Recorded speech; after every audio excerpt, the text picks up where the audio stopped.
big ideas. R is for raw meat. E is for exquisite sets. E is for excruciating acting. N is for Nyman music. A is for art. W is for where to put the camera. A is for absolute symmetry. Y is for yes, it's a Greenaway film.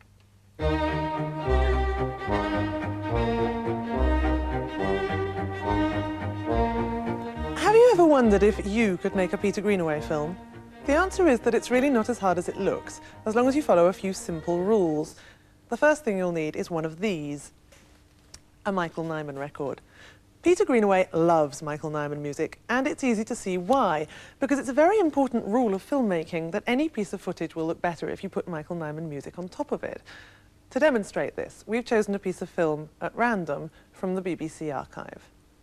Oxford research student Mike Birkhead and his supervisor, Dr. Chris Perrins, have spent most of the last year clambering over muddy banks to monitor the health of swans in the Thames Valley. Where's the red? Now, simply replace the soundtrack with a nice piece of Michael Nyman music, and voila, a useful opening sequence for your film.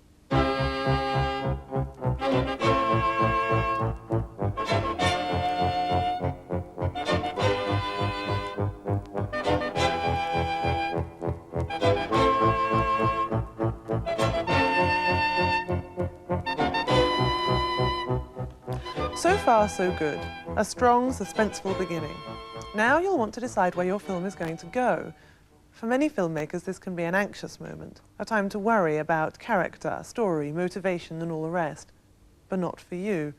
If you really want to make a Greenaway film, the rule is forget story, think system. The beauty of building your film around a system is that it allows you to plan the entire screenplay before you've thought of a single character.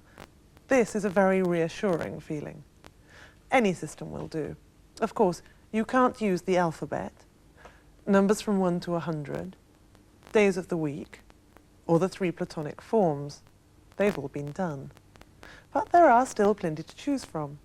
Signs of the zodiac, telephone directories, countries of the EEC, varieties of shellfish, stamps of the world, phases of the moon, pasta shapes, winners of the Grand National, and numbers from 101 to 200.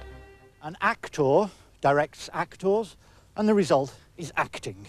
And for fans of great British actors acting Shakespeare to within an inch of his life, the film is great value for money. In fact, for sheer quantity of acting, you couldn't do better. It has rude mechanicals being more rude and more mechanical than any you've ever seen. There's no end of people walking around with squared shoulders in a purposeful and deeply butch way. No vowel is left unrounded. So do the kings of France unto this day. No plosive left unploded. I did present him with the Paris balls. And there's even a certain amount of, document abuse. In fact, the film is so quintessentially Shakespearean that one expects Clive Anderson to press the buzzer at any moment and tell them what style he wants them to do it in next.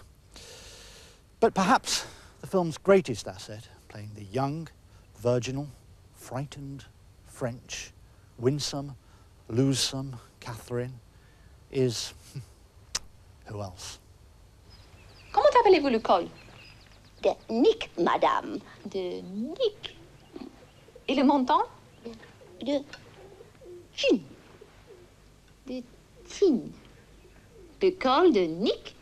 Le montant de Tin. And if you enjoyed the film, remember you can get the book of the film, the record of the film, the book of Branagh's beginnings, and the His and Hers Ken and M Friends of the Earth sweatshirts. Kenneth Branagh, dreamer, schemer, plotter, planner. Friend of Charles and of Diana, Kenneth Branagh. From Shankill Road to Ljubljana, his name's on every bill and banner. What churl would ever dare to pan a man as glam as Kenneth Branagh? He dances, sings, and it's a quid to a tanner, even plays the grand piano. So let's huzzah a long hosanna to our hero, Kenneth Branagh.